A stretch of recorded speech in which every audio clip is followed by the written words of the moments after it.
Oh, nag-dive dito sa top lane. Napitas doon si paring Zeno. With the 4 members, pinunta dito sa top lane. Mag-respawn na yung second turtle natin. Pero yung guard natin napuruhan. Kaso tamang flicker out lang. Good Guardian Sparky. So let's see. Tamang out lang daw. Lapit na dito, no? Ma-burst dito si paring Hapuro. Pero nag-spawn na yung second turtle natin. Tingnan natin kung sino yung makaka-gain dito ng objective. With the tectonic charge, with the ultimate, kaso tamang flicker out lang dito. Pero nandito yung Sora. Oh, si Kianzone nasa loob. Pero tamang out lang daw. Kianzone, what are you doing there? Dapat tumadawan. 0 in favor sa team House of Kubay. Pero napakamit ang heavy spin. Palayo dito. Si Kyusei, tamang out na. Pero patay rin si Fredrin dito. 1 for 1 trade. Let's see. Patay din. Oh, Sky Piercer stack. Nandun na for Zeno. Zeno, isang bala na lang. Hindi tinamaan. Okay, nandito. Oh, patay din doon sa loob. City Grill. Grabe, no? Back and forth. Kaso nga lang medyo maraming advantage doon for team MV Sports.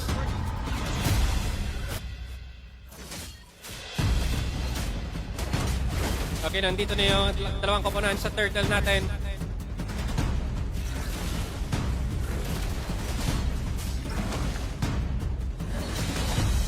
Okay, ito. Pinupul na dito ng team MV Sports. O, kinuha na naman ng Sora na ito with IMU. Di pa rin ako ito na heavy spin.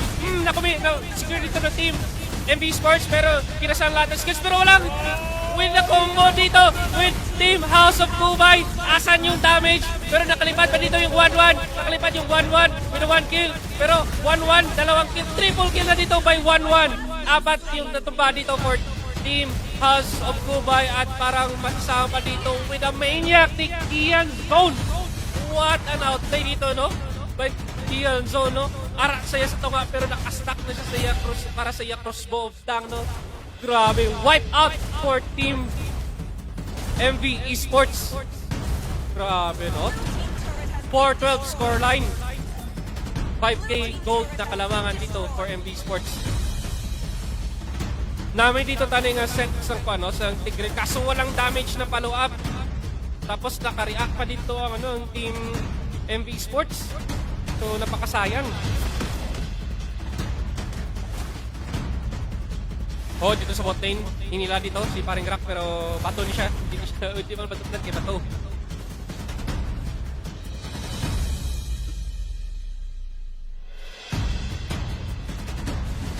Oh. Tamang pakiramdaman nun sila muna dito. Kasi 40 seconds pa naman tayo sa ating next objective, which is the first Lord of the game. Medyo maagang Lord to. Okay, with the conceal flame. Kaso nga lang nakita doon ni paring Tigreal. So parang mag-commit yata dito ng dive. Ultimate dito yung board. With a tectonic charge. Hindi na-burst yung Tigreal. Oh my god. Pero naka-stack ng crossbow lang dito yung 1-1. One dead dito. For team 2 dead. For team House of Kubay. Parang hindi na yata mag-dive dito yung team MV Sports. Grabe, no? Hindi na kaya kakita yung 1-1 niya. Gasulod sa torre.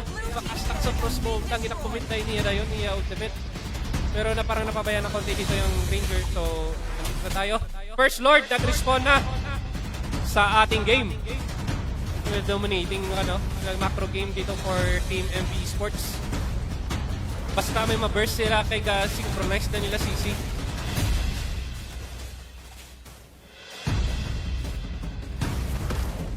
Okay, ito na, pinabantayan na dito ng Team MV Sports yung ating Lord. Pero tamang ang bahalan dito, okay, yung graph. Minamark lang niya dito si Fred. Pero nandito na yung Tigreal with a 2-man combo. Kaso walang damage with a heavy speed.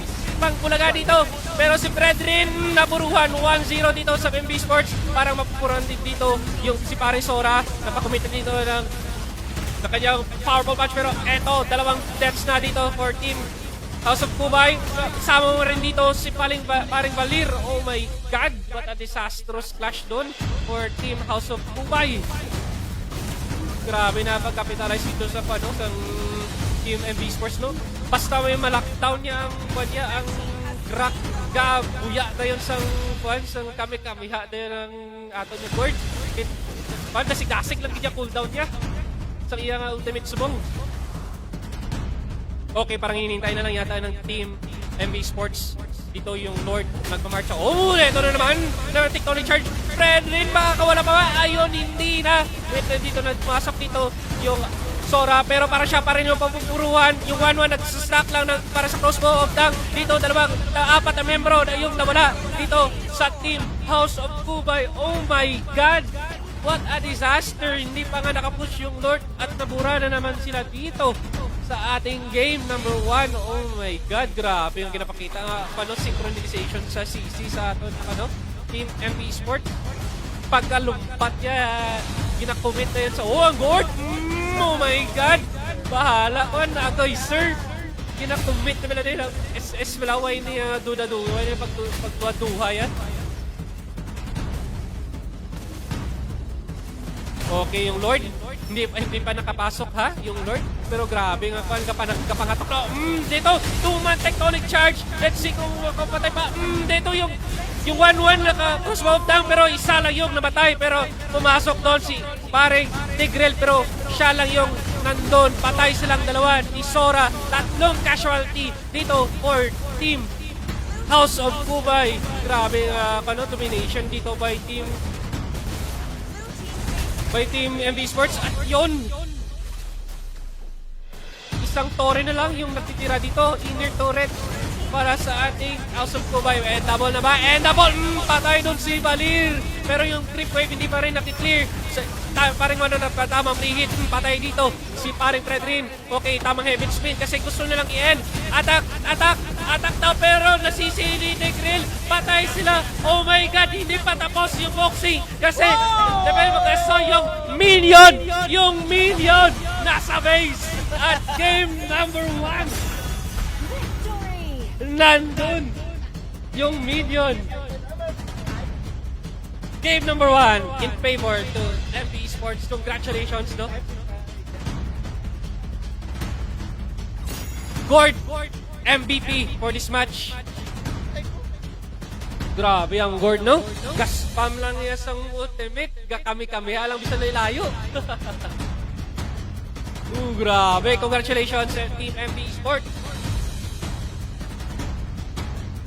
for winning the game number 1 for our first game sa ating third match.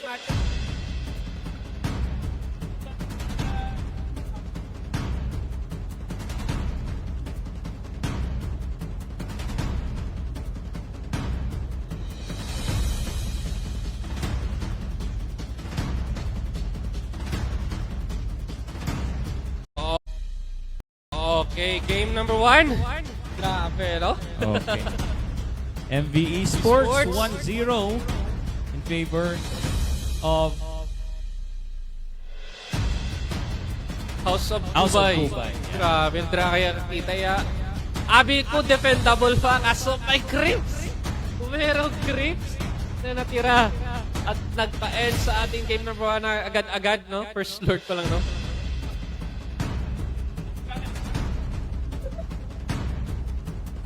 Alright. So, once again, thank you so much, Mayor Daf Anthony V. Religias, our official sponsor for this tournament. No? Salamat gid Mayor sa imong pa-turna sa aton nga mga gamers diri sa Banwa sa Inuban. And for the information of everybody, tanan nga kinulad sa tournament are all bona fide residents of Inuban. Meaning, taga-Hinubaan kinitanan niya ang aton nga mga kalahok sa aton na tournament.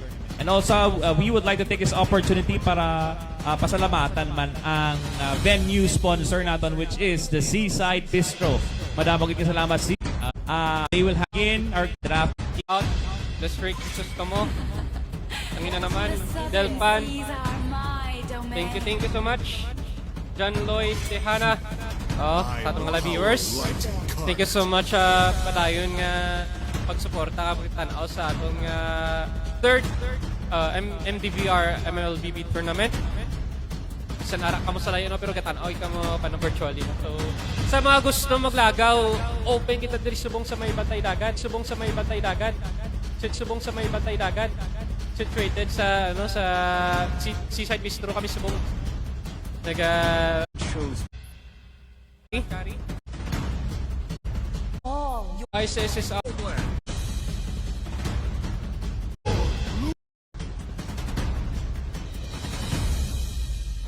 Let me tell you some basic. Oh, yung Harley naba ng first game parang hindi nakita dito. At pinik agad ng Team MV Sports.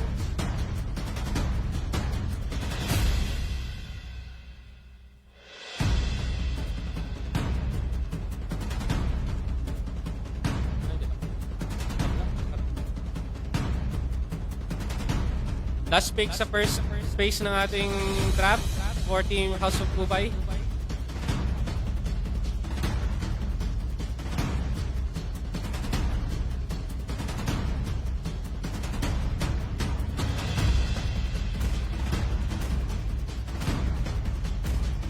It is in despair that I see the fondest.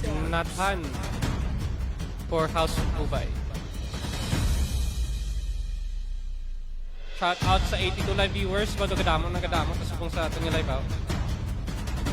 Thank you so much sa padayon niya pagsuporta. Ari kami sa Bantay Dagat. Seaside is subong nagpatilayan sa ating third DVR MLBB tournament.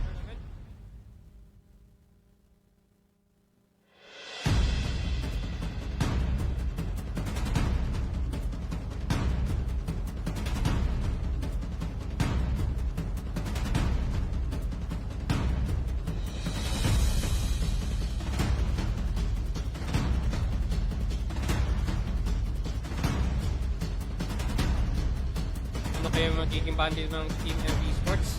Kasi para may mga change out, malaking change out tayo ngayon sa draft.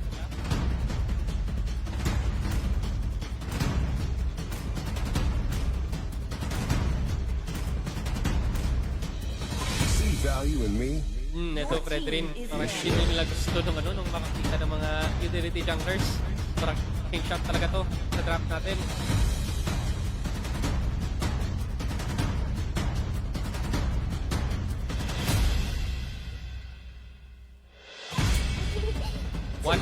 Pero no-open dito yung Yusunshin ha. So let's see kung Team MV Sports kukunin dito yung Yusunshin kasi kulang sila dito ng yung physical damage. Need no protection from the rain.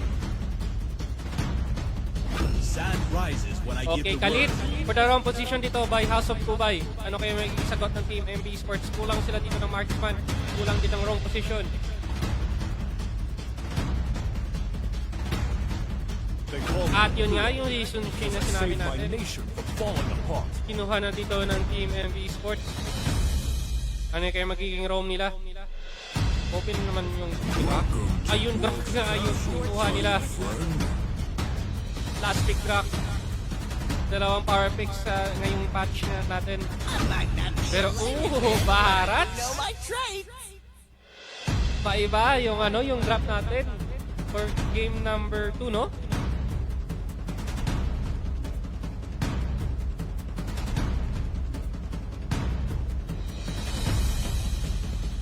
Okay, mag-wait na naman tayo sa ating loading screen. So, MV Sports 1-0 up dito kontra Team House of Kubay. Third match pa lang ni Subong, no? Sa Subong hapon. May rapat 5 matches incoming. MV Sports blue side. Tianzon with his Yusunshin. Puma with his glue.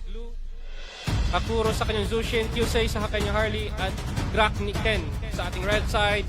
House of Kubay, Nathan ni Zino. Call of Silence ni Khalid.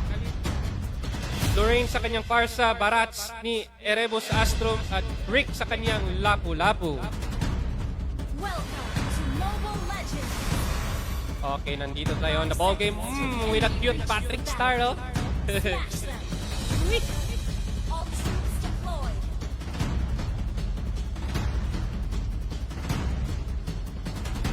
Nandito na tayo sa ating second game. Tamang, yung ano, yung napaload agad dito si Akuro. Pero nandito yung backup dancers.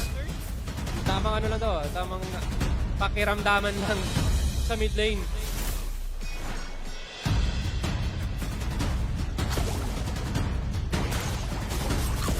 So, grabe nga haras dito no? Sa early game pa lang, no? Okay, yung first grab nakuha dito. Dito Wonder, nakuha ng team House of Dubai.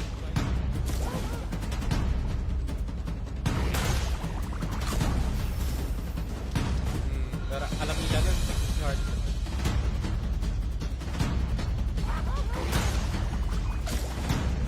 Wala pa naman masyado ano no. So wala pa dito. Oh, yung top lane, natatamang traceless out lang dito si Kian Zone. Kasi nandito yung dalawang members ng team House of Dubai.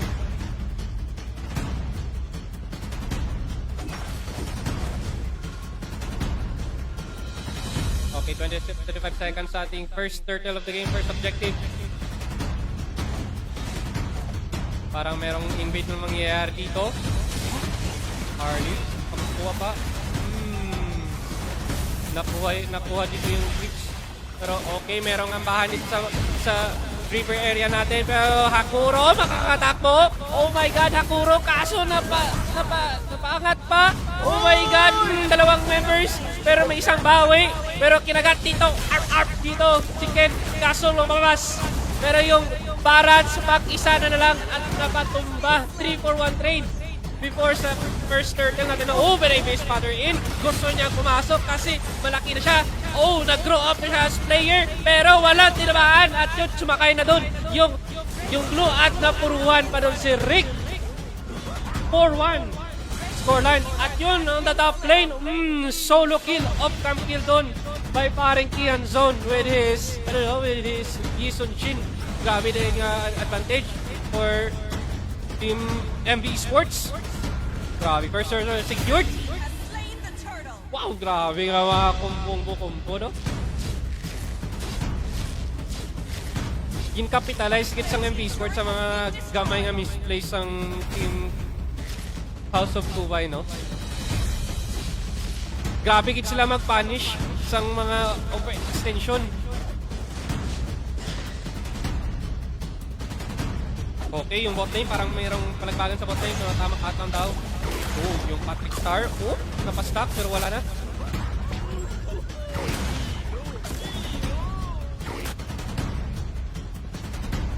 Okay, yung Torres sa first outer turret taas. Wala na for Team House of Dubai.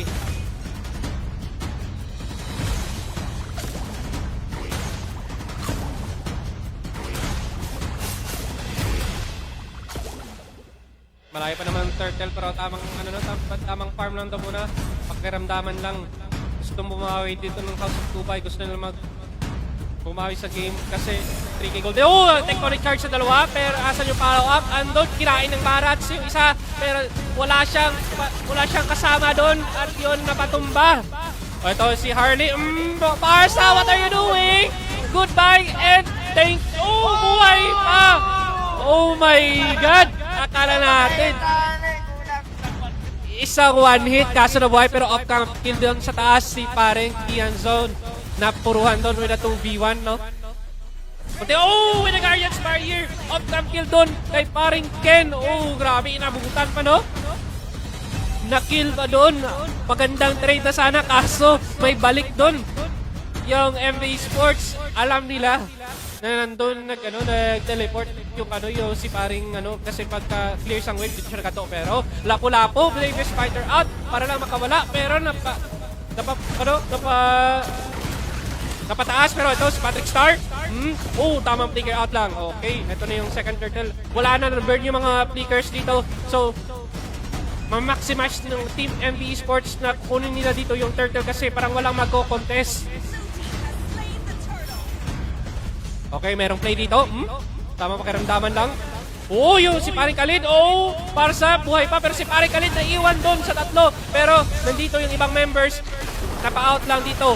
Okay, sinasabunutan ni Takuma yung yung Barrage pero nawala din. Pero ito na yung clash. Nandito, nabigyan pa doon si QC. Pero may balik doon kay Zeno. Okay, mamamatay din dito si paring Lapu-Lapu with a 3-for-1 trade. Doon by Team MV Esports. Grabe, no? Napalalim doon si paring QC pero may bawi agad doon yung Team MV Esports. Oh, okay na, pataas doon. Guardians Barrier. Pero pok-pok na nila dito yung Khalid. Grabe nga pano, kinabaldog yung volleyball sang pano. Oh my god. Konting-konti na lang. Isang pano, top list na lang ng Feathered Airstrike. Purado sa doon. Si Mariakuro. Okay, medyo kalma lang muna. Kalma. Shout out sa atong 101 live viewers. So, naka 100 mark na ta sa atong live. Thank you so much sa pagsuporta, no? Sa atong third MTV RMLBB tournament. Powered by TNS Multimedia, sponsored by by Mayor, no? Atong pinalang Mayor sa atong na venue with the Seaside Bistro. Ari kami di subong hapon, so sino gusto magka today? Kita kits, no? Pwede ka bisita gitu.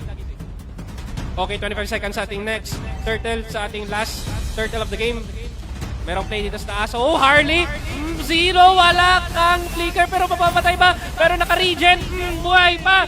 Kaso yung ibang members ng team, okay, isa 1-for-1 trade. Pero para si Barrage ba, puruhan din. Pero may isang bawi din with the Bravest Fight dito ni Lapu-Lapu. Tapos, si paring Ken dito, buhay pa rin. Oh my god, Rick with the 1v3. Makauta pero sinabunutan with the flicker in. Oh my god, buhay pa. Pero si Lorraine, patay doon. Yung Parsa, pero buhay. Yung Lapu-Lapu with a 2-for-1 trade. 2-for-2 trade pala yun. Medyo na palalim doon ng konti. Yung ating Team MV Esports. Konting-konti na sana. Pero ito lang nag-spawn yung ating turtle. Yung last turtle of the game natin. So, let's see. Oh, yung kawaring Khalid. Okay, pinag-interesan din yung ibang members, yung mga low HP members. Pero si paring Yosei, konti na lang. Paring Yosei, one hit, bagsak doon. Pero may bawi din kay Zeno. Pero ito na yung mga ibang members ng Team House of Cuba is low. 2 down, 3 down. Ay, gusto mo yung tectonic charge doon kay Parsa. 4 down dito. Last member na lang yung natira. Doon si Khalid, tamang ata lang kasi wala nang mga kasama. At yun, para mas-secure ng Team MV Esports, yung last turtle of the game natin. Grabe na domination naman, no? For the game number 2 natin. So, grabe. Parang walang bawi dito yung Team House of Kubay. Grabe na mga combo, synchronization dito for Team MV Esports. At yun nga, parang makukunan pa na purple back dito yung ating, yung ating red side. Oh my God.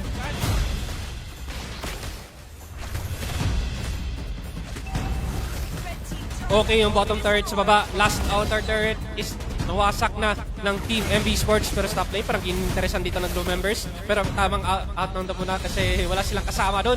Pero nandito na yung item check natin. 2 items na yung ating Yisun Chip. Pero si Pare Greek, puruan ng 3 members. Ito na, si Pare Yosei. What a touch, pero kaso walang tumama pa yung feather check. Pero nandito na sa ilalim ng torre, dinadive na ng Team MV Sports.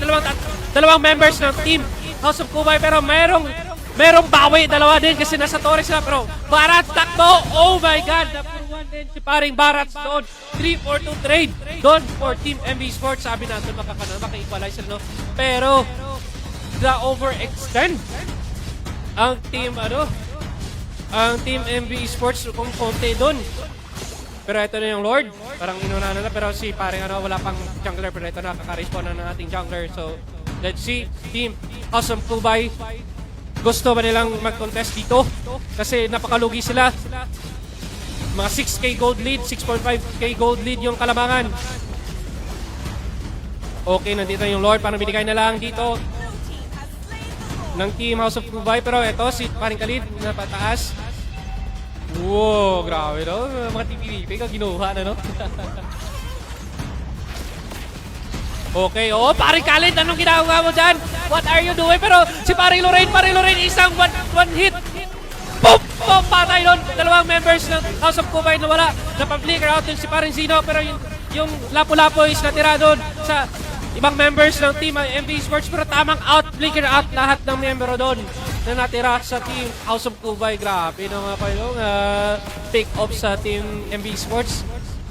Ang aton Harley, may makita nga pa nga mga squishy members ang MMO. Pero si paring Zino, buhay pa, konting-konti na lang. Pero yung top lane, no, na bumangga na yung Lord's top lane, pero parang mapiklear yata ng Team House of Kubay. Grabe, no, kung gamay na lang kid Jabbar, pero may isang Harley. Kaso, kapos pa yung damage, pero siya yung napuruhan dun, no? Nag-dive siya sa tower. Okay, pero ito, death pa yung first lord na trash natin for Team House of Kubay. Sorry nila, hindi kami magpapatinag. Gusto namin mag-dep kasi gusto para namin mag-game number 3. So, let's see Team MV Esports kung paano nila i-close out yung game. Gusto na naman nila yata na kukunin lahat ng mga resources, lahat ng trips dito ng Team House of Kubay. Hindi nila pinapalabas, no? Aton nga Dragon, no? Perde kami niwang sa Tambarats, no?